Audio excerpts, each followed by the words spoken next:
Social સ્ટડીઝના સહયોગથી આયોજિત ગીતા સાનિધ્યના આજના 42મા જ્ઞાન સત્રમાં આપણે પાવન રસપાન કરવાના છે. 17મા અધ્યાય શ્રદ્ધાત્રય યોગ વિભાગના બીજા અને અંતિમ સત્રના, જેના આપણા આદરણીય વક્તા છે ડૉક્ટર ભાગ્યેશ ઝા. એમને વિનંતી કરી, આમંત્રણ આપીએ કે આપણને રસપાન કરાવે.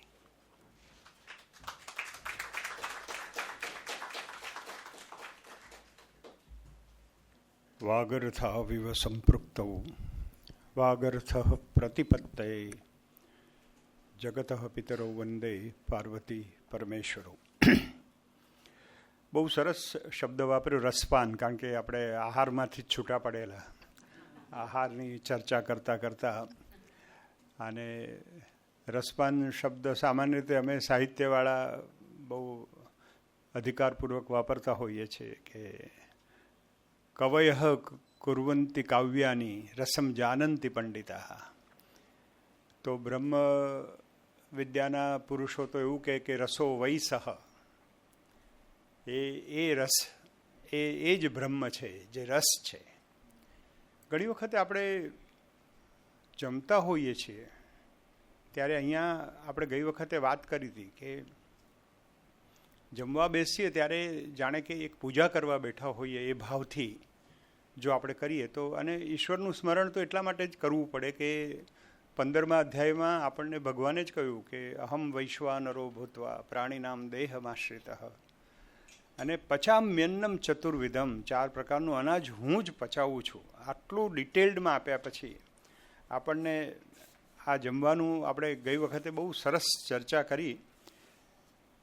મેં એક વાક્ય અધૂરું છોડ્યું હતું કે આપણે એવી પ્રાર્થના કરવી જોઈએ જે શંકરાચાર્યએ આપણને શીખવાડ્યું છે કે અન્નપૂર્ણે સદાપૂર્ણે શંકર પ્રાણવલ્લભે જ્ઞાન વૈરાગ્ય સિદ્ધિઅર્થમ ભિક્ષામ દેહી છે પાર્વતી. એટલે પત્ની કે મા કે જે પીરસનાર હોય એ ક્ષણ માટે પાર્વતી છે, અને એને કહીએ કે તું અન્નપૂર્ણા છે અને શિવના હૃદયને આનંદ આપનારી હે અન્નપૂર્ણા, મને ભિક્ષા આપ. હવે બીજો શ્લોક છે એ અગત્યનો છે ને એ આપણને આ બાકીના એસ્પેક્ટ્સ સમજાવે છે. બીજો શ્લોક એવો છે કે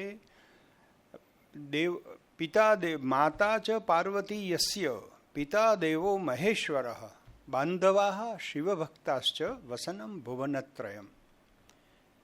હમણાં અમે નરેન્દ્રભાઈને એમની વાત કરતા હતા કે મદદ કરવી, કોઈની સાથે જોડાવવું. કારણ કે જીવન છે, બધા ઘણા લોકો એવો આર્ગ્યુમેન્ટ કરે કે આપણે ભગવદ્ ગીતા શું ભણવાની જરૂર છે, એકચ્યુઅલી તો પૈસા જ બધું છે, અંતે તો પૈસા જ અગત્યના છે. પૈસા હોય તો બધું મળે, પૈસા હોય તો ડૉક્ટર પણ આવે ને, પૈસા હોય તો ઊંઘ પણ આવે ને, પૈસા હોય તો આ થાય ને, પૈસા જ છે બધું.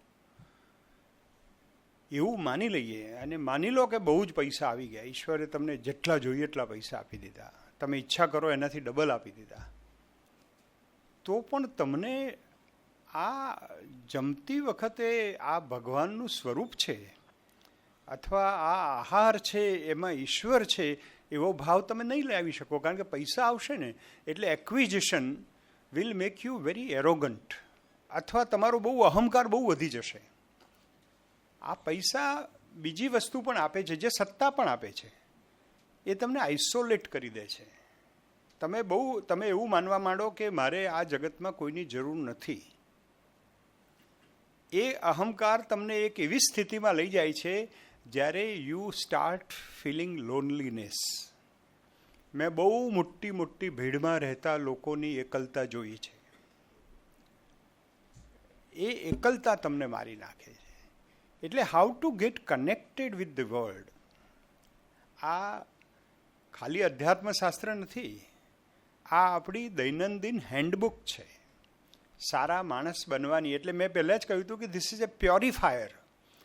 કારણ કે આપણે હવે અલ્ટિમેટ છેલ્લી ચેમ્બરમાં જવાનું છે, 18મી ચેમ્બરમાં, જ્યાં તમને મોક્ષના દર્શન કરાવવાના છે, વિચ ઇઝ અલ્ટિમેટ. કોઈ દુનિયામાં કોઈને પણ ઈચ્છા હોય કે I want the ultimate liberty, freedom. એટલે ફ્રીડમના બધી જુદી જુદી વ્યાખ્યાઓ બધા લોકો કરતા હોય, પણ એ બધી વ્યાખ્યાઓ તકલાદી એટલા માટે છે કે તૂટી પડે છે. એ ફ્રીડમ ટકતી નથી. જ્યારે ઈશ્વર સાથે તમે કનેક્ટ થાવ છો અને એનું ગ્લિમ્સ, એનો ભણકાર, એનો અણસાર, એની ઉપસ્થિતિ અનુભવવાની ટેવ પડવા માંડે છે માનસિક રીતે, ત્યારે તમને આખી વાત સમજાય છે કે 17મા અધ્યાયમાં આ શ્રદ્ધા જેવી વાતને આ કૃષ્ણ ભગવાન કેવી મોટો પ્રયોગ કરી રહ્યા છે. એકચ્યુઅલી તમે સાયકોલોજી વાંચો તો ખબર પડે કે ધીસ ઇઝ શ્રદ્ધાનું આપણે બહુ જ જાડું અંગ્રેજી કરીએ તો બિલીફ સિસ્ટમ. હવે બિલીફ સિસ્ટમ એટલે એવી વસ્તુ કે વિચ કેનોટ બી વેરીફાઈડ. હું માનું છું શંકર ભગવાન છે, નો આર્ગ્યુમેન્ટ. તમે કહો બતાવો ક્યાં છે, એવું કંઈ ચાલતું છે? વિજ્ઞાન, અમે તો વિજ્ઞાનવાળા છીએ. જે વસ્તુ દેખાય નહીં, જે વસ્તુનું સાબિતી ના મળે, એને સ્વીકારવાનો અર્થ જ નથી આ જમાનામાં. હવે એક એવા પોઈન્ટ ઉપર તમે આવો છો કે where there is you are in a realm, એક ક્ષેત્રમાં છો જ્યાં things are not to be verified, you cannot verify it. હવે તમે વેરીફાઈ નથી કરી શકતા તો એવું કઈ વસ્તુ છે જે એના પાડોશમાં આવી શકે અનુભૂતિના? અને એટલે 4 વસ્તુઓ પસંદ કરી: આહાર, યજ્ઞ, તપ અને દાન. આમ તમે જુઓ ને, આપણે હિન્દીમાં શબ્દ છે લેનદેન. આ લેનદેન છે કે આહાર છે એ હું અંદર મોકલું છું મારા શરીરમાં, દાન છે હું આપું છું. આ 2 ટેન્જિબલ છે જે દેખાય છે. યજ્ઞ એ હું કંઈ સેક્રિફાઈસ કરું છું, અને તપ એ હું મારી જાત સાથે વાત કરું છું. એટલે તમે જુઓ, લેનદેન, પોતાની જાત સાથેનો સંવાદ, અને સમાજ માટે યજ્ઞ એટલે સમાજ માટે કંઈક. આપણે યજ્ઞ એટલે હવે તો 4 આમ કુંડી કરીને સહસ્ર કુંડી યજ્ઞ એવું આપણે બધા કરી ના શકીએ, ને કદાચ કરવાની એટલી જરૂર પણ નથી. છે જરૂર, એના વાઇબ્રેશન્સ વિલ હેલ્પ અસ. પણ વ્યક્તિગત જીવનમાં કોઈ એકદમ અજાણ્યા માણસને મદદ કરો તમે, જે આવતીકાલે તમે માંદા પડવાના હો ને તમને જોવા ના આવવાનો હોય, એવા વ્યક્તિને મદદ કરો તો તમને ખબર પડશે કે યજ્ઞ શું વસ્તુ છે. આ યજ્ઞની અનુભૂતિ છે. એટલે આ યજ્ઞની વાત છે. સેક્રિફાઈસ, એનું ઇંગ્લિશ સેક્રિફાઈસ કરીએ છીએ આપણે. અને એટલે ઈશ્વરે એવું નક્કી કર્યું આ 17મા અધ્યાયમાં, બહુ સાયકોલોજીકલી નક્કી કર્યું છે. આ કોઈ સામાન્ય માણસની વાત નથી, આ ફ્રોઈડના પ્રપિતામહની વાત છે. આ જે સાયકોલોજીના બધા જેટલા માણસો થઈ ગયા, બધાના ઉપર બેઠેલો પરાત્પર બ્રહ્મ શ્રી કૃષ્ણ બોલી રહ્યા છે. કોઈ ઓર્ડિનરી માણસ નથી બોલી રહ્યા. અને એટલા માટે આ 4 વસ્તુઓ એને પસંદ કરી અને આહારને આટલું બધું મહત્ત્વ આપ્યું. આપણે હવે પાછા આવીએ છીએ કે આહારનું બહુ મહત્ત્વ છે. તમે શું જમો છો, કોની સાથે જમો છો, કયા ભાવ સાથે જમો છો, એ બહુ અગત્યનું છે. તમને ખાલી અહીંયા થોડા યુવાનો છે એટલે ખાનગીમાં એક વાત કહું.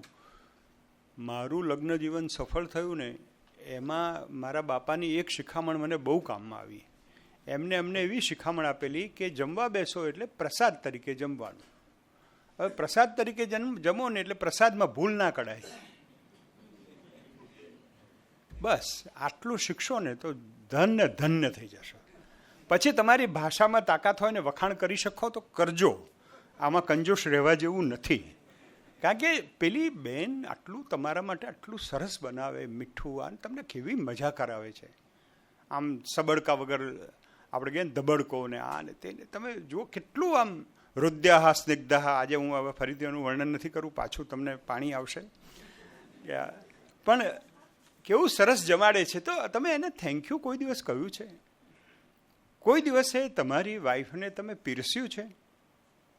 તમે એક વખત વિચાર કરી જોજો કે આપણે આ પાર્વતી છે તમારી સામે, કંઈક આપણી આજુબાજુ એટલા બધા ચમત્કારો બને છે, પણ આપણે ઈશ્વરને જોવાની આપણી આંખ જ નથી, આપણો ભાવ જ નથી.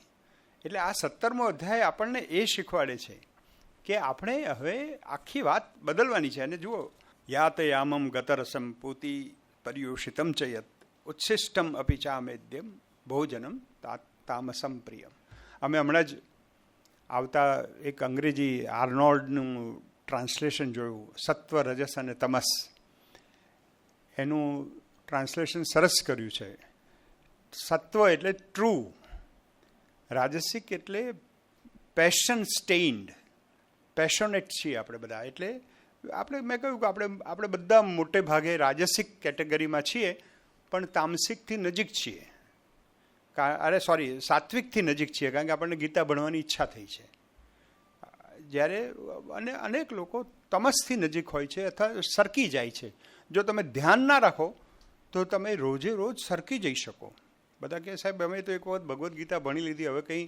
મેં તો હવે એટલે આ તો રોજ ધ્યાન રાખવું, જેમ રોજ નાહવું પડે એવું છે. આ મનનો પણ એક પરસેવો વળે છે, મનનો પણ, એને પણ તમારે રોજના રોજ સાફ કરવો પડે. નહીં તો you are in bad company, એ તો તમે તરત જ સ્લીપ થઈ જાઓ.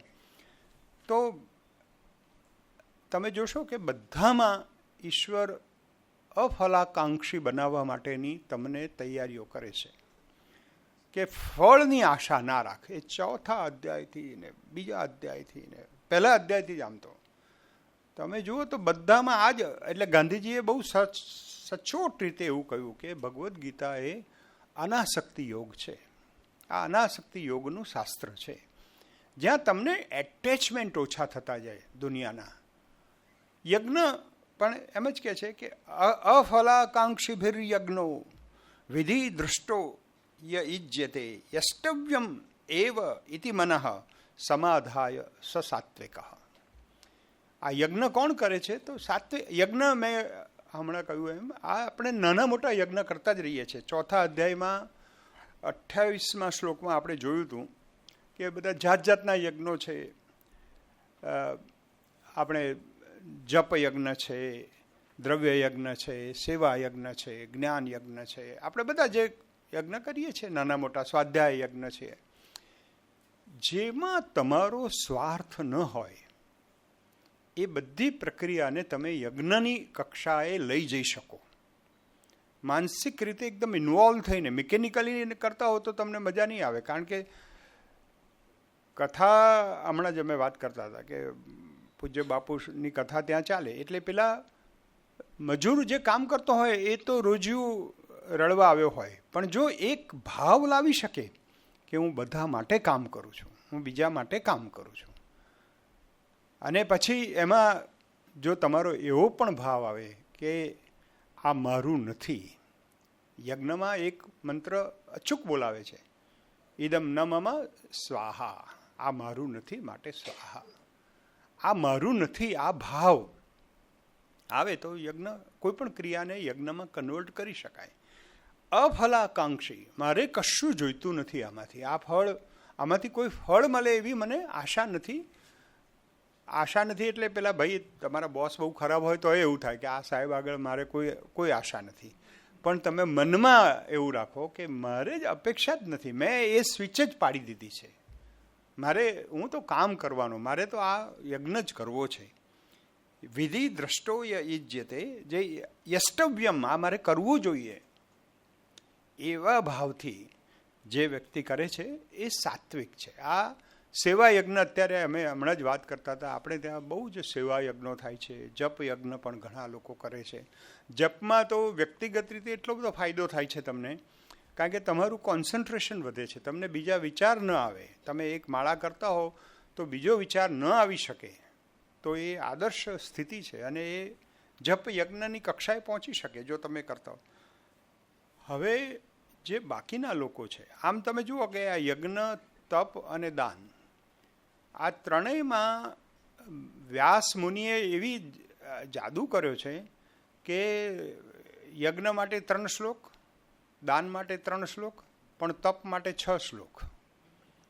કારણ કે એમને ખબર છે કે આ પ્યોરિફાઈંગ છે, અને પ્યોરિફાઈંગ છે એટલા માટે એને તપ ઉપર વધારે ભાર આપ્યો છે. આપણે વાત કરીશું.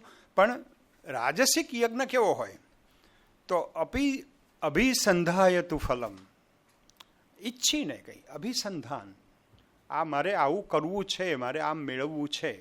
અભિસંધાયતુ ફલમ, ફળ મનમાં છે તમારા, અને એ ફળ મેળવવા માટે દંભાર્થમ, ઘણા લોકો દંભ માટે કે આ યજ્ઞ અમે કરાવ્યો, આપણે કરાવ્યો છે, આપણે મુખ્ય યજમાન છીએ, આપણે મનોરથી છીએ, એટલે મારી કીર્તિ વધે પણ ખરા, એ બરાબર છે. કીર્તિના સાધન તરીકે પણ એનું ફળ પણ ભાઈ કીર્તિના સાધન તરીકે જ મળે. પછી એમાં જે મૂળ આવવો જોઈએ, જે ઈશ્વરની અનુભૂતિ થવી જોઈએ, ના થાય. કીર્તિ મળે તમને. દંભાર્થમ ચૈવયત ઇજ્જતે ભરત શ્રેષ્ઠ તમ યજ્ઞમ વિદ્ધિ રાજસમ. આવો યજ્ઞ એ રાજસિક યજ્ઞ છે. આ ખોટું નથી, આવા યજ્ઞો થાય અને થાય છે જ. મોટા ભાગના રાજસિક થાય છે, પણ એનાથી પણ ફાયદો તો થાય છે જ સમાજને. તો પણ મારી જે આગળની આર્ગ્યુમેન્ટ હતી એ હતી કે તમે પૈસા બહુ પ્રાપ્ત કરો, બહુ જ એક્વિઝિશન થાય તમારું, તમને જેવું જોઈએ એવું બધું મળી જાય, પછી જે લોનલીનેસ તમારા મનમાં જન્મે છે એ લોનલીનેસને દૂર કરવા માટે તમારે આ વિશ્વ સાથે કનેક્ટ થવું પડે અને આ ભાવ લાવવો પડે કે આ મારું નથી, માટે હું ત્યાગ કરું છું, માટે સ્વાહા, આ મારું નથી, આ ભાવ આવવો જોઈએ. અને યજ્ઞનું મુખ્ય વાત જ આ છે. એક તો તમારા ઇન્ડિવિજ્યુઅલને સોસાયટી સાથે જોડે છે કે હું વ્યક્તિગત છું, પણ મારે આ જગત આખાનું કલ્યાણ કરવું છે, મારે અશ્વમેઘ યજ્ઞ કરવો છે, મારે આ યજ્ઞ કરવો છે, મારે આખી. પછી પુત્રકામેષ્ટિ યોગ પણ લોકો કરતા હતા, યજ્ઞ કરતા હતા કે મારે આ મારું, હું બહુ સંસ્કારી છું, પણ મારે મારું કુળ, મારો વંશ ચાલુ રહે એવી મારી બહુ ઈચ્છા છે. પછી ભગવાનને પ્રાર્થના કરે, પણ એ ફલાકાંક્ષી તો છે જ, એટલે રાજસિક છે થોડો. ફલમ અભિસંધાય, મનમાં કોઈ ફળની આશા છે એટલે રાજસિક છે. એટલે આ રાજસિક એક વાત છે. હવે આગળનું છે ને એ બહુ જોવા જેવું. એટલે એવા બધા બહુ લોકો હોય છે. વિધિહીનમ અસ્રષ્ટાનમ મંત્રહીનમ અદક્ષિણમ શ્રદ્ધા વિરહિતમ યજ્ઞમ તામસમ પરિચક્ષતે. એટલે શાસ્ત્રોક્ત નિર્દેશોની ઉપેક્ષા કરીને. હવે આ આખો અધ્યાય જ શરૂ થયો છે કે શાસ્ત્ર વિધિમ ઉત્સૃજ્ય જે યજંતે શ્રદ્ધયાન્વિતા. આપણે શરૂઆત કરી ત્યારે એમ જ કહ્યું કે શ્રદ્ધા છે પણ શાસ્ત્ર જાણતા નથી. અહીંયા શાસ્ત્રના નિર્દેશોને છોડીને જે લોકો યજ્ઞ કરે છે, નિર્દેશો એટલે સારું કરવું જોઈએ, બધાનું જગતનું કલ્યાણ વિચારવું જોઈએ, એમ જે વિચારતા નથી અને યજ્ઞ કરે છે. ખાસ કરીને તમે જોશો કે બધા અમુક લોકો રાત્રે આમ કે આને ફિટ કરી દેવાનો છે, અને બ્લેક મેજિક ને આ બધા પણ બહુ તપશ્ચર્યા કરતા હોય છે. આપણે એમાં પણ જોયું તો તપ્યંતે ઘોર તપમ, આગળ પણ આવશે, કર્ષયંત શરીરમ, બહુ જ તપશ્ચર્યા કરે. પણ કેમ? એનો હેતુ શું હોય? કોઈને હેરાન કરવાનો. એ લોકો તામસિક લોકો છે. એ લોકો ફાઇનલી છે ને, તમે ને હું જે આનંદમાં રહી શકીએ ને એ આનંદમાં એ લોકો નથી રહી શકતા. કદાચ સિદ્ધિ મળી જાય નાની મોટી, કદાચ એમાં સફળ પણ થાય, પેલા ભાઈનું નસીબ વાંકું હોય કે આમ તેમ, પણ એમાં એમને આનંદ નથી આવતો. એટલે ઈશ્વર 17મા અધ્યાયના અંતે આપણને એ શીખવાડવા માગે છે કે તમે સાત્વિકતાની ઉપાસના કરો તો પછી તમને હું મોક્ષની એક ચાવી આપવા માગું છું, અને તમે બહુ જ, તમને કોઈ જાતનું દુઃખ નહીં પડે. અને મા સૂચહ જે બીજા અધ્યાયમાં બહુ છાપરે ચડીને પોકાર્યું હતું કે તું શોક ના કરીશ, એ ઓટોમેટિક શોક નહીં થાય તમને. ઓટોમેટિક તમે જગતને એક્સેપ્ટ કરતા થઈ જશો. તો વિધિ વિહીનમ અસૃષ્ટાન્નમ એટલે પ્રસાદ વેચ્યા વિના. પ્રસાદ વેચવો જોઈએ કોઈ પણ યજ્ઞ હોય ને. એટલે આ જો સ્વનો ત્યાગ કરવાની વાત છે કે મારે આહારમાં પણ આપણે જોયું, અને આ બધા યજ્ઞની આખી વિધિ જ બીજા સાથે કનેક્ટ થવાની છે. હું આ દુનિયામાં એકલો નથી, મારી પાસે બધું હોવા છતાં પણ મારો આનંદ મારે કોઈની સાથે વહેંચવો છે. આઈ want two share it, I want two distribute it. આ આપણે પ્રસાદ એટલે અન્ન લાડુ ખવડાય કે નહીં એવા એકદમ ફિઝિકલ ફોર્મમાં ના જઈએ. જો કે તમારે જમાડવા હોય તો છૂટ છે. પણ આ અને મંત્રહીનમ, મંત્ર પણ કોઈ ના હોય. મંત્ર શબ્દ પણ અહીંયા બહુ જ આપણે સમજવો જોઈએ, કારણ કે મંત્ર શબ્દ મનના ત્રાયતે, જેનું મનન કરવાથી તમારું રક્ષણ થાય છે. મનના ત્રાયતે, અને મનનું જ રક્ષણ થાય છે. આમ જોવા જઈએ તો કોઈ એવા મંત્ર વગર પણ, કોઈ મંત્ર હોય તો ઓટોમેટિક તમારું કોન્સન્ટ્રેશન, તમારું આ બધું વધે અને તમે જે કાર્ય કરવાના છો, તમે અશ્વમેઘ યજ્ઞ કરવાના હો પણ તમે 3 દિવસ સુધી પલાંઠી વાળીને સવારે 8થી રાત્રે 8 સુધી એક જ મંત્ર સાથે કામ કરતા હોય તો તમારું ફોકસ એટલું બધું વધી જાય કે તમે કોઈ યુદ્ધમાં જાઓ તો વિજયી જ થાઓ. કારણ કે જે માણસનું કોન્સન્ટ્રેશન અને ફોકસ્ડ શાર્પ થયું હોય એ કોમ્બેટિક અવસ્થામાં his performance will be excellent. એટલે આમ તમે જુઓ તો સાયકોલોજીકલી આ બધું સમજાય એવું છે કે આ યજ્ઞ કરવાથી આ કેમ આપણે કેમ સફળ થઈએ છીએ. તમે સવારે ઉઠીને 3 ગાયત્રીની માળાનું નાના નાના આહુતિ આપો તો ઓટોમેટિક તમારે 20-25 મિનિટ સુધી તો તમે યુ આર એટેચ્ડ, તમે બીજો કોઈ વિચાર ના કરી શકો. કદાચ અભિસંધાય તું ફલમ, એકાદ ફળનો વિચાર વચ્ચે આવી જાય તો આવી જાય, પણ બીજું ના આવે. ઘણા લોકો એટલા મલ્ટીટાસ્કિંગવાળા છે. અત્યારે મલ્ટીટાસ્કિંગ વિરુદ્ધ કમલેશભાઈ બહુ જ literature is available in management science કે multitasking is very dangerous. Too many things you want to do at the same time, that's against our ethos. આપણે તો એમ કે એક જ કામ કરો પણ બરાબર કરો, પછી કરો બીજા દિવસમાં 100 કામ કરો, એનો વાંધો નહીં. પણ આમ માળા કરતાં કરતાં જરા જોજે, કુકર મૂક્યું છે, કેટલી સીટી થઈ. અરે ભાઈ, હવે પેલો કામવાળો પણ એવો હોય, પછી પહેલાં કે એમ કે હું બાથરૂમમાં જઉં છું એટલે 3 સીટી વાગે એટલે બંધ કરી દેજે એમ. હવે સાહેબ પણ ના વાગે, બેન પણ ના વાગ્યા, એટલે પેલો પટાવાળો પહેલી જ વખત આવેલો એટલે એને બાથરૂમમાં પછી ખખડાઈને પૂછ્યું, બેન સીટી કોણ મારશે, તમે મારશો કે સાહેબ? કારણ કે એટલે આ તામસમ પરિચક્ષતે, તમે આ તામસ થઈ જશે જો તમે આ ભાવ નહીં લાવો. વિધિ વિહીનમ આમ મંત્રહીનમ અદક્ષિણમ શ્રદ્ધા વિરહિતમ. શ્રદ્ધા નહીં હોય, એક શ્રદ્ધા સાથે કામ નહીં કરતા હો, યજ્ઞ નહીં કરતા હો, તો આ યજ્ઞને તામસિક યજ્ઞ કહેવાશે. હવે આપણે પ્રવેશીએ છીએ આપણા તપના, જે તપનું ક્ષેત્ર છે. આ બહુ જ અગત્યનું છે. આખા 17મા અધ્યાયમાં હું જો કે પાછળના 3 શ્લોકોને પણ બહુ જ મહત્ત્વ આપવાનો છું. કારણ કે આપણી આ સર્વધર્મ પ્રાર્થનાનો જે પહેલો શબ્દ છે ઓમ તત્સત, એનું મૂળ 17મો અધ્યાય છે.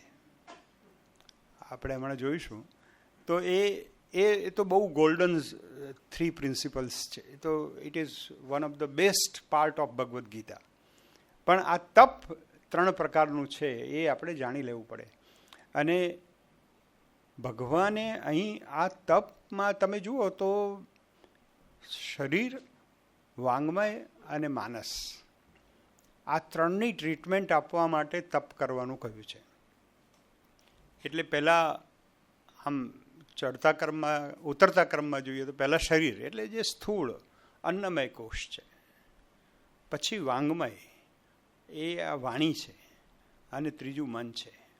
આ 3ને પહેલાં તમારે કોઈ પણ ઉર્ધ્વગામિતા સિદ્ધ કરવી હોય, કોઈ પણ સાધનામાં પ્રવેશવું હોય તો આ 3ની શુદ્ધિ બહુ જ જરૂરી છે. દેવ દ્વિજ ગુરુ પ્રાજ્ઞ પૂજનમ શૌચમ આર્જવમ. દેવ ભગવાન, દ્વિજ એટલે બ્રાહ્મણ એવું જ નહીં, પણ જે 2 વખત જન્મેલો છે. દ્વિજ એટલે જે 2 વખત જન્મેલો. તમને એવું લાગવું જોઈએ, એટલે આ ગ્રેજ્યુએટ થાય બધા એમને કહે ને સ્નાતક, તમે નાહેલા છો એમ, સ્નાતક સ્નાન કરીને આવેલા, તમને એવું લાગવું જોઈએ કે I am different, I am reborn, I have gained something, I look very fresh, my eyes are seeing now. આવું જો થાય તો એ દ્વિજ છે. એવા બ્રાહ્મણને દેવ દ્વિજ ગુરુ પ્રાજ્ઞ.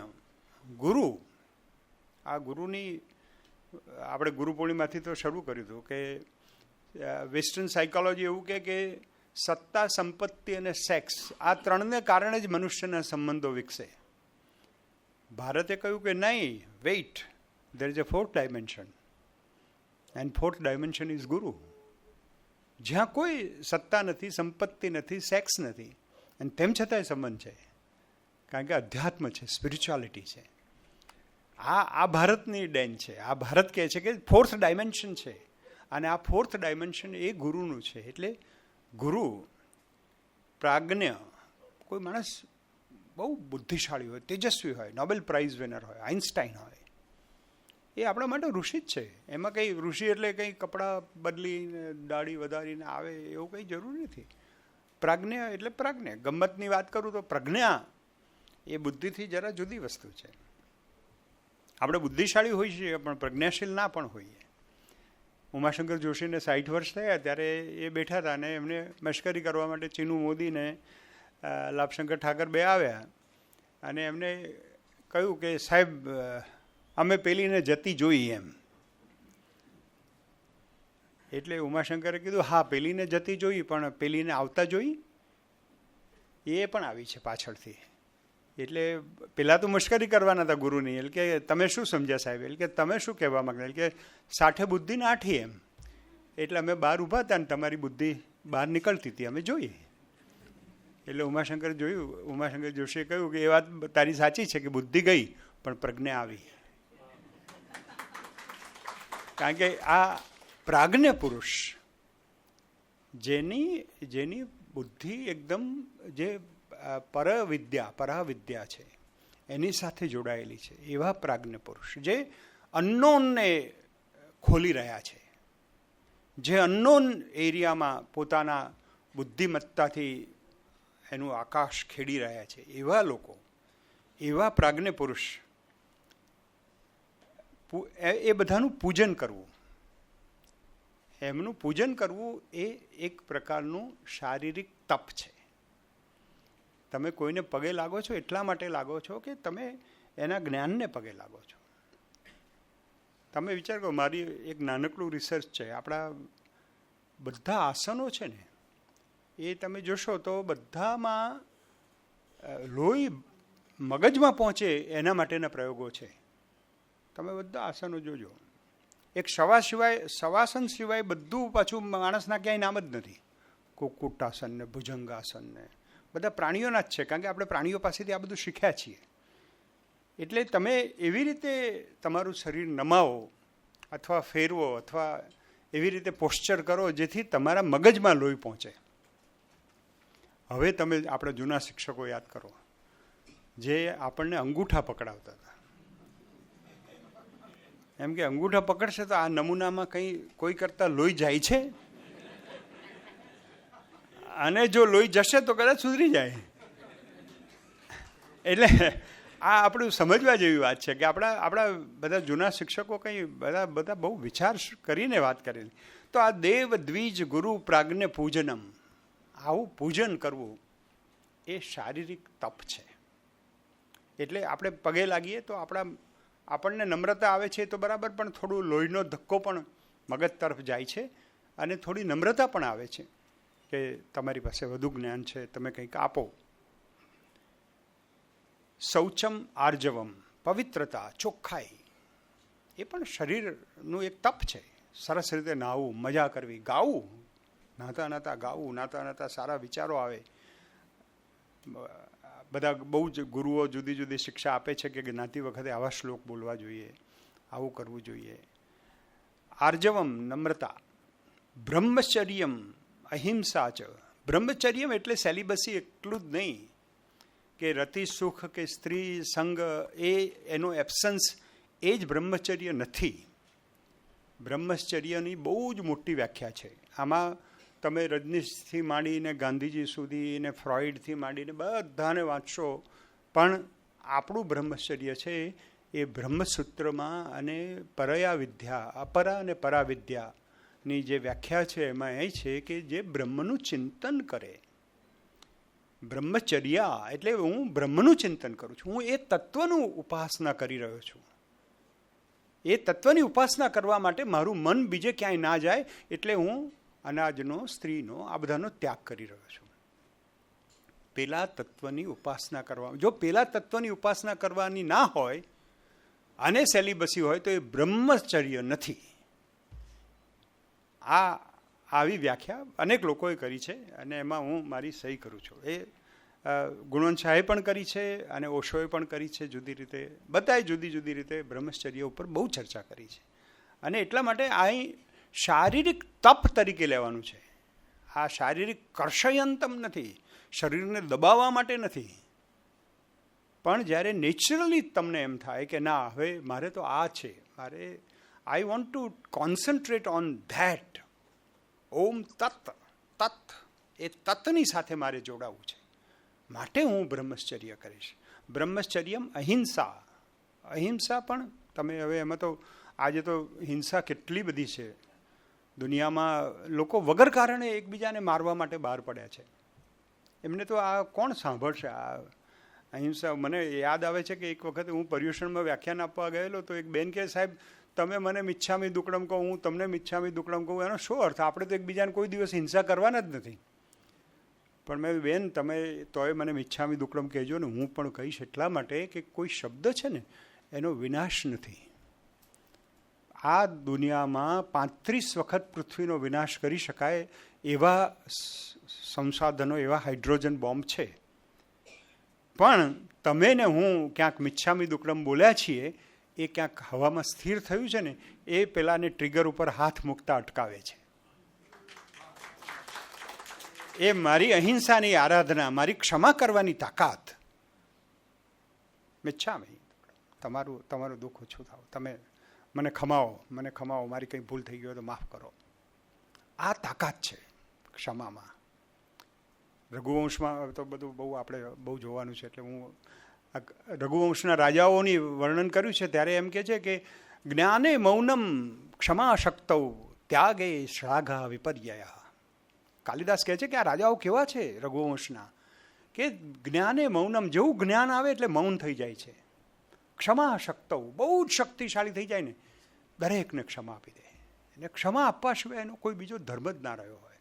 રઘુ રાજા આ આખા રઘુવંશમાં આ છે. અને ત્યાગે શ્લાઘા વિપર્યય, કંઈક ત્યાગ કર્યો હોય અને જો દરબારીઓ વખાણ કરવા માંડે તો રાજા બહુ ઉદાસ થઈ જાય કે ભાઈ મારા વખાણ ના કરો, તમે મારા વખાણ નહીં કરો. ત્યાગે શ્લાઘા વિપર્યય, મારા વખાણ ના થવા જોઈએ. આવું સાવધાની જે વર્તે એ રાજા રઘુવંશનો રાજા છે. એ કાલિદાસે વર્ણન કર્યા છે. પણ આપણે એની વાત ક્યારેક કરીશું. પછી આપણે તો આગળ જવું છે કે શારીરિક તપ છે આ બધા. વાણીનું બહુ જ મહત્વ છે. અને ભર્તૃહરિની હું થોડી મદદ લઈશ. કેયુરાન વિભૂષયંતિ પુરુષમ હારાન ચંદ્રોજ્વલા ન સ્નાનમ ન વિલેપનમ ન કુસુમમ નાલમ કૃતા મૃદજા વાણ્યેકા સમલમ કરોતિ પુરુષમ યા સંસ્કૃતા ધાર્યતે ક્ષીયંતે ખલુ ભૂષણાની સતતમ વાગ્ભૂષણમ હિ ભૂષણમ. કે હે યુવાન, તારી શોભા શેનાથી વધશે? કેયુરાન વિભૂષયંતિ પુરુષમ, કડા, બહુ સોનાના કડા પહેરવાથી તારી શોભા નહીં વધે. કેયુરાન વિભૂષયંતિ પુરુષમ હારાન ચંદ્રોજ્વલા, ચંદ્ર જેવો ઉજ્જવળ હાર પહેરવાથી પણ તારી શોભા નહીં વધે. ન સ્નાનમ ન વિલેપનમ ન કુસુમમ નાલમ કૃતા મૂર્ધજા, બહુ ઓળાવેલા સરસ વાળ હશે એ પણ તારી શોભા નહીં વધારે. તારી શોભા કોણ વધારશે? તો વાણ્યેકા, વાણી એક જ, વાણ્યેકા સમલમ કરોતિ પુરુષમ યા સંસ્કૃતા ધાર્યતે. જેને રિફાઇન્ડ ભાષા, સંસ્કૃત એટલે રિફાઇન્ડ, જેને રિફાઇન્ડ ભાષા ધારણ કરી છે, યા સંસ્કૃતા ધાર્યતે, એ જ વ્યક્તિ, એને વાણી એક જ આભૂષણ છે. ક્ષીયંતે ખલુ ભૂષણાની સતતમ, બાકીના બધા આભૂષણોને કાટ લાગે છે અને નાશ થાય છે. વાગ્ભૂષણમ હિ ભૂષણમ, વાણી એ જ એક સૌથી શ્રેષ્ઠ ભૂષણ છે. અને વાણી જ બધું કરે છે. દુનિયામાં જે બધા પ્રોબ્લેમ છે એ પણ વાણી જ ઊભી કરે છે. એટલે વાણીના એટલા માટે આ વાંગમય પૂજા, વાંગમય તપ, એને બહુ જ મહત્ત્વ આપ્યું છે. આપણે તો વાણીને એટલું બધું મહત્ત્વ આપીએ છીએ. વાણી એ તો પાર્વતીનું રૂપ છે, સરસ્વતીનું રૂપ છે. એ તો એનું એક આખું નવરાત્રિના દિવસો છે. આપણે સરસ્વતીની પૂજા કરીએ છીએ. એ તો અદ્ભુત આખી વાત છે કે પોતાના, એટલે જ્ઞાનની દેવીની આવી ઉપાસના બીજી સંસ્કૃતિઓમાં મળતી નથી આવી રીતે. એટલે અનુદ્વેગ કરમ વાક્યમ, અનુદ્વેગ કરમ, કોઈને તમે બોલો એનાથી કોઈને દુઃખ લાગે નહીં, તમે એવા ઝાટકા નહીં મારો બધાને. સત્યમ પ્રિય હિતમ ચયત, જે પ્રિય પણ હોય અને હિતકારી પણ હોય. સ્વાધ્યાયમ અભ્યસનમ ચૈવ વાંગમયમ તપ ઉચ્યતે. વાંગમય તો કેવી વસ્તુ છે જબરજસ્ત. ખાલી હું એટલું જ કહીશ કે દોસ્તોયેવ્સ્કીએ એક સરસ વાક્ય આપ્યું, રશિયામાં કેવો ત્રાસ હશે. વિચાર કરો, રશિયન લિટરેચરે આખા દુનિયાના લિટરેચરને એટલું બધું ઇન્ફ્લુઅન્સ કર્યું છે. એને એમ કહ્યું કે God has given the gift of speech to mankind so that he can conceal his thoughts. માણસને ઈશ્વરે વાણીનું વરદાન આપ્યું છે જેથી એ પોતાના વિચારો સંતાડી શકે. આ અદ્ભુત વાત, વાંગ્મય પૂજા, એટલા એશા વાંગ્મયી પૂજા. જ્યારે રાવણે શિવ તાંડવ લખ્યું ત્યારે કહ્યું એશા વાંગ્મયી પૂજા, આ મારી વાણીની પૂજા છે. પુષ્પદંતે એમ કહ્યું મમત્વૈતામ વાણીમ, મારી વાણીને હું પવિત્ર કરી રહ્યો છું. તો વેદવ્યાસે કહ્યું યોંતઃ પ્રવિશ્ય મમ વાચ મિમામ પ્રસુપ્તામ, મારી સૂતી વાણીને તે જગાડી, હે પ્રાણ હું તને પ્રણામ કરું છું. તો આ બધા ઉદાહરણો આપણા સંસ્કૃતિમાં એકદમ બધા બહુ જ યાદ આવે છે, પણ આપણે ઝડપથી જવું છે. ઓમ તત્સતની પણ વાત કરવી છે. મન, આ તો સૌથી મોટું આપણું દુશ્મન છે.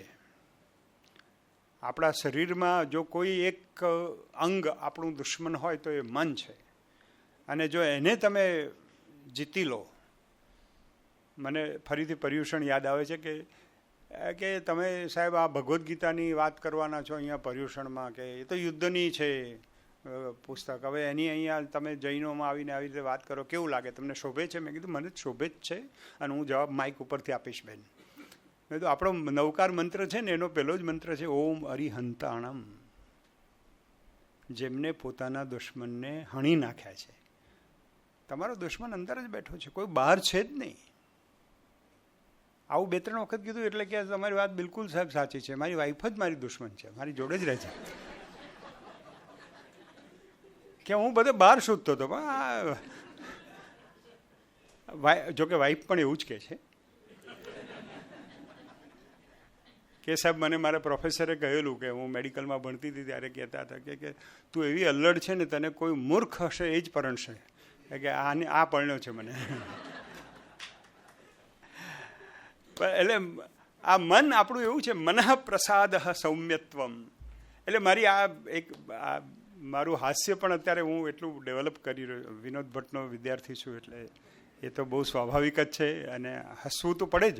હું તો ઘણી વખતે મારા લેક્ચરની શરૂઆતમાં મેં કીધું યાર આટલા બધા સિરિયસ ના રહો, હું એ પરણેલો છું, એમાં શું આવું બધું ટેન્શન કરવાનું, આપણે આનંદમાં રહેવાનું. કૃષ્ણના ઉપાસકો છીએ આપણે, કૃષ્ણ ભગવાન એ તો આનંદના ભગવાન છે. હસતા હસતા, અને યુદ્ધમાં જાય તો ફેશિયલ બેશિયલ કરાવીને આમ અપ ટુ ડેટ 16 શણગાર સજીને જવાનું. કંઈ એમ કંઈ તમે જુઓ ડ્રેસમાં કોઈ દિવસ તમને એક કરચલી જોવા નહીં મળે કૃષ્ણ ભગવાન. એટલે એ તો બધું આમ પરફેક્ટ, એમાં કંઈ તમારે સાવ એવા, એટલે આ શૌચમ છે ને, આ શારીરિક તપ છે એક પ્રકારનું. સારા ડ્રેસ પહેરવા એક શારીરિક તપ છે કે હું મારા શરીરને બરાબર શણગારીશ. તમને એમ લાગે કે આ માણસ બરાબર નાયેલો ધોયેલો. એક બેન હતા, મેં કીધું તમે બરાબર જમો છો, મને આનંદ થયો તમને જમતા જોઈ. કે સાહેબ લાગવું જોઈએ ને, ખાધેલા પીધેલા ઘરના છીએ એમ, એટલે ખાવું તો પડે ને, બરાબર ખાવું પડે એમ. એટલે મનઃ પ્રસાદ સૌમ્યત્વમ, એટલે એકદમ મનમાં સંતોષ હોવો જોઈએ. સર્પઃ પિબંતિ પવનમ ન ચ દુર્બલાસ્તે, શુષ્કૈ તૃણૈ વનગજાઃ વલિનો ભવંતિ, શુષ્કૈ ફલૈ મુનિવરાઃ ક્ષપયંતિ કાલમ, સંતોષ એવ પુરુષસ્ય પરમ નિધાનમ. કેવા છે આપણા સુભાષિતો, કેવા સંસ્કૃત સાહિત્યમાં કેવું બધું પડ્યું છે. સાપ છે ખાલી આમ પવન પીવે છે એમનો ખોરાક, પણ સર્પઃ પિબંતિ પવનમ ન ચ દુર્બલાસ્તે, કોઈ દુર્બળ નથી, કોઈ એમને મારવા ના જઈ શકે, તો બરાબર એમની ગતિ એવી છે. તો મનઃ પ્રસાદ સૌમ્યત્વમ, સૌમ્ય બહુ કપટ, સૌમ્યત્વનું ગુજરાતી કપટ રહિત, જે વૈષ્ણવજનમાં કહ્યું છે ને, કપટ રહિત છે. અરે કંઈ મારે કોઈને બહુ હેરાન, મારે શું કામ હેરાન કરવા પડે, આવો ભાવ આવે. અભય શબ્દ વાપર્યો તો 16મા અધ્યાયનો, ત્યારે અમે ચર્ચા કરતા હતા કે અભય એટલે શું. નિર્ભય તો બરાબર, મને કોઈનો ભય નથી, તો અભય શબ્દનો શું અર્થ? તો અભય શબ્દનો એ છે કે મારો કોઈને ભય નથી, મારો કોઈને ભય નથી. હું કોઈને એને એવો વિચાર નહીં આવે કે આ માણસ મને આવી રીતે મારી હત્યા કરશે, કે મારા ઉપર હુમલો કરશે, કે મને આવો ઘા કરશે, કે મને બેકસ્ટેબિંગ કરશે. કોઈ એવી તમારું વ્યક્તિત્વ એવું થવું જોઈએ કે તમારા સાથીઓને એવું લાગે કે આ મને બેકસ્ટેપ નહીં કરે. અત્યારે તો બહુ તકલીફ છે, લોકો એટલા ઝડપી બદલાઈ રહ્યા છે કે ગઈકાલ સુધી તો આમ હતું ને આજે તો આમ થઈ ગયું. બદલાઈ જાય છે બોલવામાં, ભાષામાં. ફોન ના ઉપાડે. મેં કીધું એટલે ભાઈ આ પેલા ફોન નથી ઉપાડતા એનો શોર તેમ, એટલે ભાઈ પેલા ત્રીજા માણસ કે એમને કહેજો કે આપણો સંબંધ પૂરો થઈ ગયો. આવા દાખલા તમને દિવસમાં 100 મળી શકે એવા સમયમાં આપણે જીવીએ છીએ. અને એટલા માટે આ હોલને વિઝડમ હોલ કહેવાય છે. પણ હવે આપણે આગળ જવું જ પડશે. મૌનમ આત્મવિનિગ્રહ.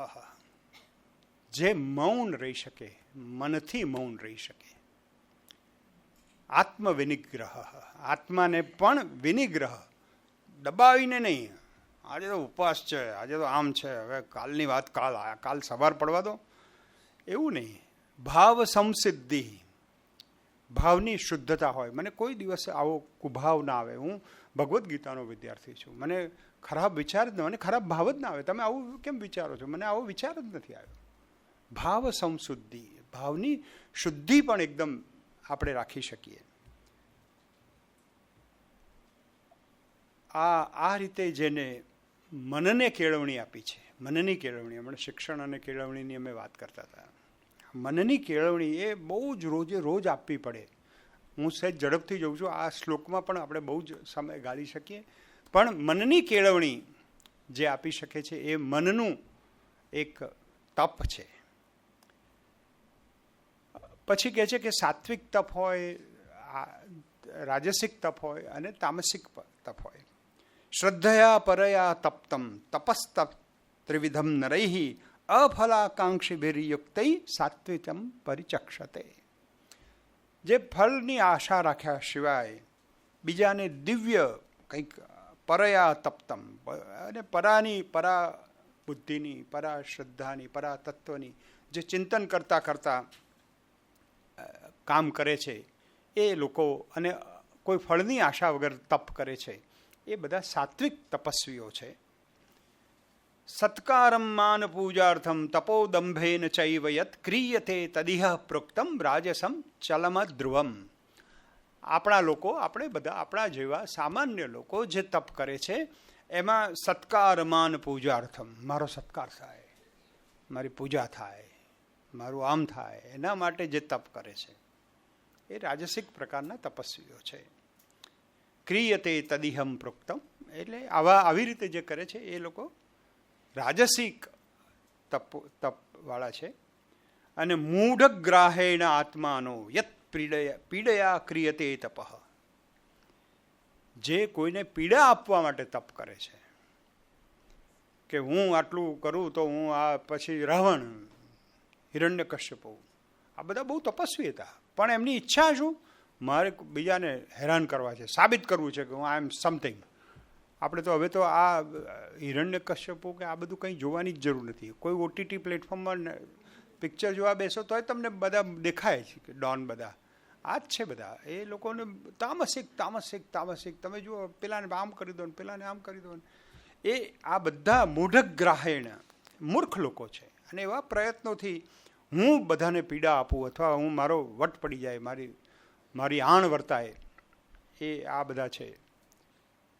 હવે જ્યારે તમે પેલું યજ્ઞ કરો છો ત્યારે આ મારું નથી, પણ જો તમે દાન કરો, દીયતે દાતવ્યમ ઇતિ યદ્દાનમ દીયતે અનુપકારિણે, હું દાન આપું છું પણ મારે ઉપકારનો ભાવ નથી.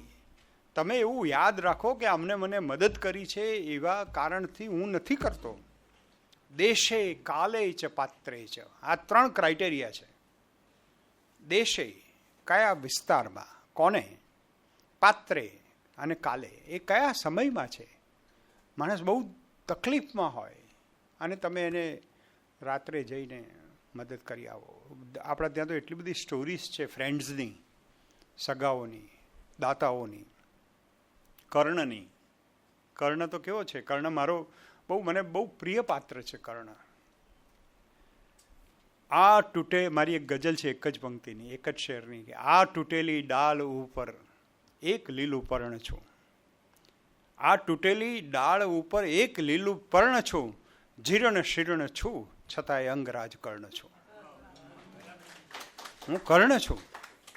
એટલે હું તો જુદી જ રીતે આખો સંદર્ભ આજે તો બહુ કહેવાય એવો નથી, પણ જ્યારે કોઈ એમ કહે ને કે આને હું ગોલ્ડ મેડલ, આ અર્જુન પાંડુ પુત્ર અર્જુન, એને હું સુવર્ણ ચંદ્ર કેટલું બોલે ને, ત્યાં કોઈક માણસ દોડતા હોય, ખબરદાર જો હજી એનાથી હોશિયાર હું છું. આઈ એમ ધ ચેલેન્જર. એટલે એ ચેલેન્જર જે માણસ હોય ને એ કર્ણ હોય. એ દાતવ્યમ. આ તો કર્ણ વિશે તો આખું મૃત્યુંજય સાહેબ પ્રતિભા દવે શિવાજી સામંતની નવલકથા અને આપણા બેને ટ્રાન્સલેટ કરીશું, પ્રતિભાબેને, બહુ જબરજસ્ત છે. એટલે કર્ણ વિશે તો જેટલું આપણે વાત કરીએ એટલી ઓછી, પણ દાતવ્યમ આ આપવું જ જોઈએ. એટલે ભગવાને મારે 2 રોટલી ખાવાની છે ને મને ભગવાને આટલા બધા કરોડો રૂપિયા આપ્યા, આટલું બધું આપ્યું, શું કામ આપ્યું છે? દાતવ્યમ. મારે કોઈની સાથે આ કોકને આપવાનું છે, કોઈ મારી રાહ જોઈને બેઠું છે, એટલે ભગવાને મને આટલા પૈસા આપ્યા છે, એટલા માટે આટલું સુખ આપ્યું છે. અને દાન એક જ, તમે ફિઝિકલી તમે ફિટ હો એ પણ કે ભગવાને મને આટલો તંદુરસ્ત રાખ્યો, એનો અર્થ એમ કે હું કોઈના મદદમાં આવી શકું. નહીં તો બીજા લોકો તો આમ થઈ જતા હોય છે. તો આપણે ભગવાને કંઈક આ બધું આપ્યું છે તો કંઈક કારણસર આપ્યું હશે ને. તો આવો ભાવ આવે, દાતવ્યમ, મારે આપવું છે. દીયતે અનુપકારીને. અમે વાત કરતા હતા, કોઈ ઉપકાર કોઈને ખબર જ ના પડે કે કોને આપ્યું. અમે આ કવિતાના બધા પ્રસંગો કરવાનો હોય તો બહુ પ્રોબ્લેમ થાય, એટલે કોઈ બહુ પૈસાદાર માણસના ઘેર ગયા. મેં કીધું યાર એક સાહિત્યનો કાર્યક્રમ કરવો છે, 50,000 રૂપિયાની જરૂર છે, જો તમે મદદ કરો. તરત જ ચેકબુક લખે પછી ફાડીને આપી દીધું. મને કે લઈ જાઓ સાહેબ. મેં કીધું સહી તો કરો કે ના, ગુપ્તદાન. સહી ભાઈ નહીં કરવાની કે મને નામની પડી જ નથી. એટલે ઘણા આવા પણ હોય છે. દાતવ્યમ ઇતિ યદ્દાનમ દીયતે અનુપકારીને. ઉપકાર, મેં ઉપકાર કર્યો છે એવો ભાવ મનમાં ના લાવે. દેશે કાલે ચ પાત્રે છે. પાત્ર જોઈને આપવાનું, ગમે તેને નહીં આપવાનું. ગમે તેને આપશો તો એ દાન વ્યર્થ જશે, આગળ આવશે. દત્તમ ચૈવ હુતમ ચૈવ. આ અનેક ગમે તેને આપી દેશો, ગમે તે સમય આપી દેશો, જ્યારે માણસની આંતરડી કકડતી હોય અને ખરેખર જરૂર હોય. અને મેં જોયું છે એવા અનેક લોકો છે. ગોવિંદ કાકાના જીવનમાં તો એવા બધા બહુ જ પ્રસંગો છે, પણ બીજા બાકીના અનેક લોકો એવા છે તમને ખબર જ ના પડે.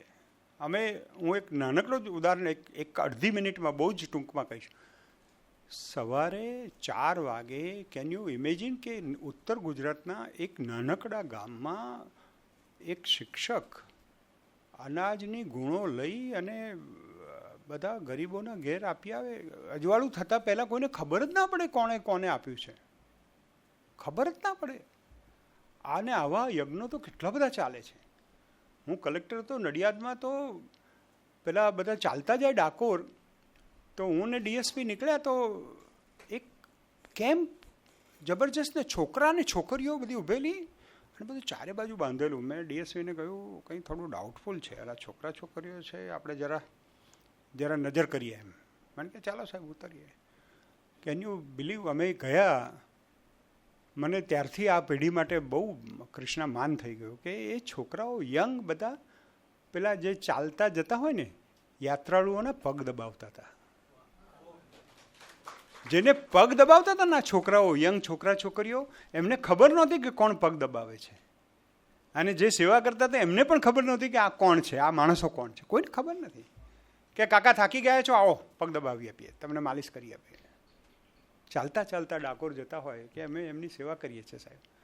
મેં કીધું તમે ક્યાંના છો? એટલે કે અમે અમદાવાદના છીએ, યુવક મંડળ છે અમારું. એટલે મારે ઉપકાર નથી કરવો, હું કરું છું તો મારું આ ફરજ છે. દેશે કાલે છે પાત્રે છે.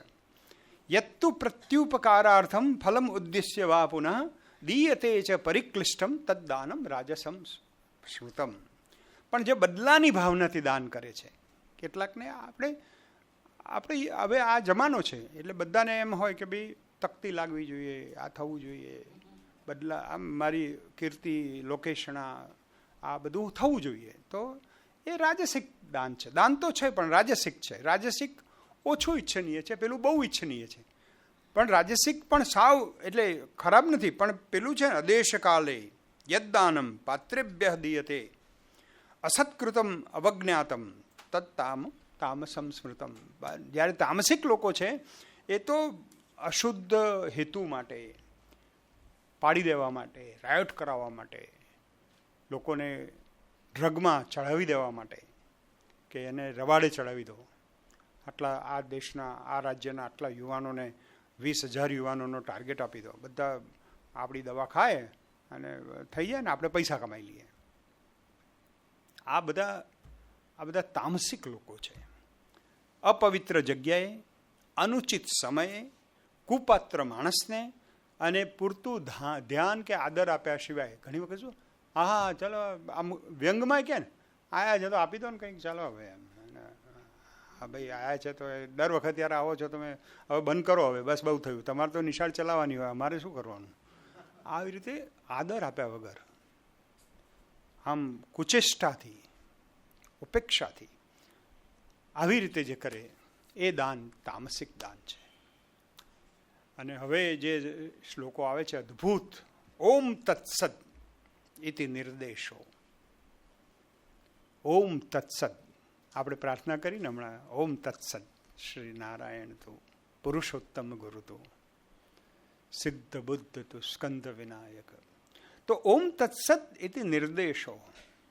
ઓમ તત્ અને સદ, આ 3 શબ્દો છે.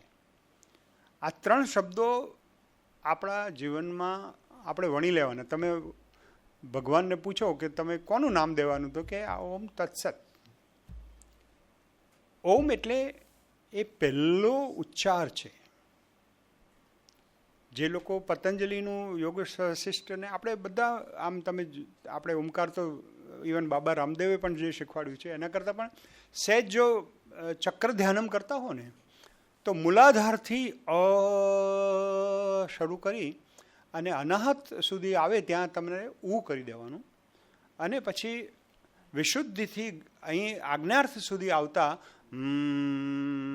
એમ મ થઈ જાય. એટલે અ, ઉ અને મ, બ્રહ્મા વિષ્ણુ મહેશ. અ એટલે પહેલાં મોં ખોલવું પડે અને મ એટલે બંધ કરવું પડે. તમે તમારું મોં ખુલે અને બંધ થાય એ વચ્ચે ઉર્જા. હું તો અંગ્રેજીમાં મેનેજમેન્ટ શીખવાડું તો AUM is adapt, upgrade and manage. કોઈ પણ નવી ટેકનોલોજી હોય તો એ ઓમકાર છે કે એડપ્ટ, એને સ્વીકારી લો, અપગ્રેડ, એને અપગ્રેડ કર્યા કરો. જુઓ અત્યારે શું થઈ રહ્યું છે ત્યાં સિલિકોન વેલીમાં. કંઈ નવું થયું છે, કોઈ નવી ટેકનોલોજી આવી છે, જનરેટિવ AI આવી છે કે ઇમર્સિવ ટેકનોલોજી છે કે વોટ ઇઝ હેપનિંગ, આપણે લેટ અસ અન્ડરસ્ટેન્ડ. એટલે યુ ઇઝ અપગ્રેડેશન. તમે અપગ્રેડ કરો છો તમારી સેલ્ફને. અને એમ એટલે મેનેજ. પછી બધું અપગ્રેડ કરીને પછી બેસી નહીં રહેવાનું, એને મેનેજ કરો. તમે તમારા જીવનમાં લાવો, ઉતારો, આને મેનેજ કરો. એ AUM છે. પણ ઓમ એ પ્રથમ ઉચ્ચાર છે. પૃથ્વી ઉપર જ્યારે શબ્દ શોધાયો હશે એના પહેલામાં પહેલો શબ્દ છે. અને બધા લોકો માને છે. તમે કોઈ બહુ મોટા કાર્ડિયોલોજિસ્ટ પાસે જશો ને તો એ પણ કહેશે કે તમે ભ્રામરી કરો, કાન દબાઈને. હમણાં તો ENT વાળાને મળવાનું થયું એટલે મેં કીધું યાર તમારે સરસ બધી ટેકનોલોજી હવે. એ કે હા સાહેબ, પણ મને કે હમણાં એક ભાઈ આવે તમારી પાસે કે મારા વાઈફનું કંઈક કરો ને, એને કાનનું ઓપરેશન કરાવો. એટલે કે જો તારી વાઈફને સંભળાતું નહીં હોય ને તો કરાશે, સાંભળતી નહીં હોય તો નહીં કરાય.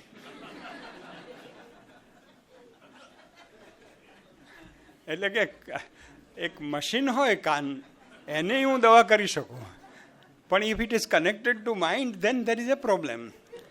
એટલે ભ્રામરી બહુ જ લોકો સાયન્ટિફિકલી ઇટ ઇઝ એક્સેપ્ટેડ. એટલે સંભળાતું ના હોય એની દવા હોય, સાંભળતી ના હોય એનું દવા ના હોય. એના તો બહુ મારી પાસે જોક છે, પણ હવે ક્યારેક આપણે કોઈક દિવસે હાસ્યનો દરબાર કરીશું. કારણ કે આવું તો કંઈ ચાલતું હશે, બહુ સાવ સિરિયસ રહીને ભગવાન કૃષ્ણને યાદ કરીએ, હસતા તો રહેવું જ પડે. એટલે આ સમય નથી. આપણે મને અહીંયા આંખ દેખાડી રહી છે ને, આ બ્રહ્મણ ત્રિવિધ સ્મૃત, સ્મૃત એટલે કહ્યું છે આપણને, આ એસ્ટાબ્લિશ કર્યું છે. ઓમ તત્સત. તત્ એટલે ધેટ, ધેટ, તત્ એટલે ધેટ, ધીસ નહીં, this is what I C. હું આ દુનિયા જોઉં છું. ઇદમ તત્, આ છે એનું કારણ કે તે છે. તે એટલે બ્રહ્મ. જે દેખાય છે એનું કોઈ કારણ હોવું જોઈએ. હું છું અહીંયા, મારું શરીર છે કારણ કે મારે મા બાપ હતા, એક કારણ છે. આ ટેબલ છે કારણ કે એક સુથાર છે. આ જગત છે કારણ કે એનો રચનારો કોઈ છે. કોઈ કાર્ય હોય તો એને કારણ હોય. એ તત્ છે. ઓમ તત્. અને સદ છે ને, એ સદ ઉપરથી શબ્દ પડ્યો છે અસ્તિત્વ. આ અસ્તિત્વ જે છે, આ અસ્તિત્વ તેના જેના કારણે છે અને જેમાં ઓમ પ્રવર્તમાન છે એનું હું સ્મરણ કરું છું. આ પ્રાર્થના છે. ઓમ તત્સત પતી ગયું સાહેબ. કોઈ લાંબુ કોઈ સ્તોત્ર ગોખવાની જરૂર નથી. ઓમ તત્સત, ઓમ તત્સત. ઘણા બધા વોટ્સઅપમાં હું જવાબ આપું છું, ઘણી વાર ખાલી ઓમ જ લખું એટલે બરાબર છે, ઓલ રાઈટ. આમ જ કર્યા કરવું એનું શું જ અર્થ છે? મેં કીધું ચાલો ને આપણે ઓમ લખીએ ને, એમાં શું વાંધો. પણ બ્રાહ્મણ તેન વેદાશ્ચ યજ્ઞાશ્ચ વિહિતા પુરા. પહેલાં શું થયું તો ભગવાને એમ કહ્યું કે મેં 3 સાધનો આપ્યા તને. બ્રાહ્મણાહા એટલે વિદ્વાનો.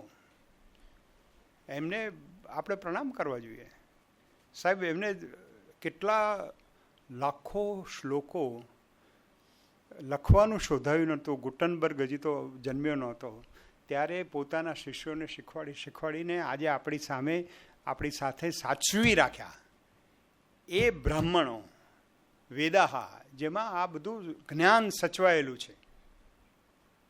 અને યજ્ઞ એટલે જે વિધિ કરી, જે જીવન જીવ્યા બીજા માટે. સહ અસ્તિત્વ. યજ્ઞનો બીજો અર્થ હરારીની ભાષામાં કહું તો it is the grammar of કો એક્ઝિસ્ટન્સ. હું અને તમે બંને અસ્તિત્વમાં રહી શકીએ. નહીં તો હું તમને મારી નાખું એમ છું. આ ભાવ આવે તો આપણે પ્રાણી છીએ. હું તમને નહીં મારું, તમે પણ મારી માફક જ ભગવાનના અંશ છો. આ ભાવ છે એ સાત્વિક ભાવ છે. અને એટલા માટે બ્રાહ્મણા સ્તેન વેદાશ્ચ યજ્ઞાશ્ચ વિહિતા પુરા તસ્માદ ઓમ ઇતિ ઉદાહૃત્ય યજ્ઞદાન તપક્રિયા પ્રવર્તન્તે વિધાનોક્તા સતતમ બ્રહ્મવાદિનમ.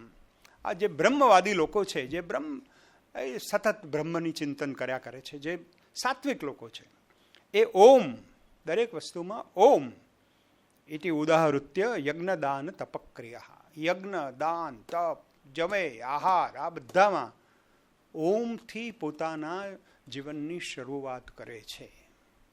પ્રવર્તનતે વિધાનોક્તા એટલે વિધિ પ્રમાણે આ બધું કરવા પહેલા ઓમનું ઉચ્ચારણ કરે છે. એટલે દરેક મંત્રની આગળ ઓમ આવે છે. એનું કારણ ભગવદ્ ગીતા છે. ઓમ ઓમ ભૂર્ભુવસ્વઃ ઓમ તત્સવિતુર્વરેણ્યમ. અમે તો બહુ જ ઓમકાર, એટલે સ્ત્રીઓ અટામણ લે ને એટલી વખત હું તો ઓમ લઉં. ઓમ ભૂર્ભુવસ્વઃ ઓમ તત્સવિતુર્વરેણ્યમ ઓમ ઓમ ઓમ ઓમ. એટલે એનાથી બહુ મજા આવે. પછી તત્ એની વ્યાખ્યા કરે છે. પહેલા ઓમની વ્યાખ્યા કરી. તદિત્યન અભિસંધાય ફલમ યજ્ઞ તપક્રિયા દાન ક્રિયાશ્ચ વિવિધા ક્રિયંતે મોક્ષ કાંક્ષિભિ. જેમને મોક્ષ, જે મુમુક્ષુ લોકો છે એ તત્ને મનમાં રાખીને કામ કરે છે. અને સદ શું છે તો સદની વ્યાખ્યા 5 છે. સદભાવે એક સદભાવ છે. સાધુભાવે છે. સદ ઇત્યેત પ્રયુજ્યતે પ્રશસ્તે કર્મણી તથા સત શબ્દ પાર્થ યુજ્યતે. એ પાર્થ, આ સત શબ્દ છે એને 5 ભાવમાં જોવું કે સદભાવ હોય, સાધુભાવ હોય, કલ્યાણકારી ભાવ હોય. સદ ઇત્યેત પ્રયુજ્યતે, આ મારું સત્કાર્ય છે એના માટે કર્યું હોય. પ્રશસ્તે કર્મણી એટલે જે કર્મો આપણને શીખવાડ્યા છે, યજ્ઞ, લગ્ન, આ 16 સંસ્કાર, એ બધા સદકાર્યો છે, સંસ્કાર છે. સત, જ્યાં જ્યાં સત શબ્દ વપરાય છે ત્યાં સદ જોડીને જે કાર્યો કરવામાં આવે છે, સત શબ્દ પાર્થ યુજ્યતે, ત્યાં સાત્વિક લોકો સદ શબ્દને યોજે છે. યજ્ઞે તપસી દાને ચ સ્થિતિ સદ ઇતિ ઉચ્યતે કર્મ ચૈવ તદર્થીયમ સદિત્યૈવ વિધીયતે. આ સત્કાર્ય, સદભાવ, આ સદ એટલે આપણે સચ્ચિદાનંદ, સત, ચિત્ત અને આનંદ, એનો ભાવ આવી જાય કે હું અસ્તિત્વમાં છું, સત, મારું ચિત્ત શાંત છે, કારણ કે એ બ્લિસફુલ છે, આનંદ. આનંદનો કોઈ વિરુદ્ધાર્થ નથી. સુખનું વિરુદ્ધાર્થ છે દુઃખ, પણ આનંદનો વિરુદ્ધાર્થ કોઈ શબ્દ જ નથી. એટલે સચ્ચિદાનંદ, સતથી શરૂ થાય. સત એટલે અસ્તિત્વ છે, અને અસ્તિત્વને સમજવા માટે મને જે ચિત્ત મળ્યું છે, એ ચિત્તમાં હું પરયા એટલે પરાબુદ્ધિથી એનું ચિંતન કરું છું. એના લીધે મને આનંદ મળે છે, મને બ્લિસ મળે છે. આઈ એમ બ્લિસફુલ, દેટ્સ વાય સચ્ચિદાનંદ. અશ્રદ્ધયા હુતમ દત્તમ, શ્રદ્ધા વગર આપેલું કે હોમેલું, તપઃ તપ્તમ કૃતમ ચયત, ગમે એટલું તપ કર્યું હોય, પણ જો સાત્વિક શ્રદ્ધા ના હોય તો અસદ ઇતિ ઉચ્યતે. આ અસત છે, આનો કોઈ અર્થ નથી. અને અહીંયા તો નહીં, પણ નર્કમાં કે સ્વર્ગમાં પણ કશું કામમાં આ તપ, આ યજ્ઞ, આ દાન, આ આહાર તમારા કામમાં આવશે નહીં. ઇતિ સપ્તદશોધ્યાય. સોરી, આ સરસ એટલો અધ્યાય છે અને એટલું બધું કહી શકાય એમ છે, પણ આપણે બરાબર T17 T20 નહીં પણ 17 ઓવરમાં પૂરું કરવું પડ્યું. પણ બહુ મજા આવી. અને શ્રદ્ધાના આવી રીતે ભાગ પાડી અને કૃષ્ણએ બિલીવર્સને, આખી દુનિયાના બિલીવર્સને ઉપર બહુ મોટો ઉપકાર કર્યો છે. કારણ કે તમે ખાલી બિલીવર છો, તમારામાં શ્રદ્ધા છે, એ જ તમને સારા માણસ બનાવતું નથી. તમારી શ્રદ્ધા સાત્વિક પણ હોવી જોઈએ. જય શ્રી કૃષ્ણ.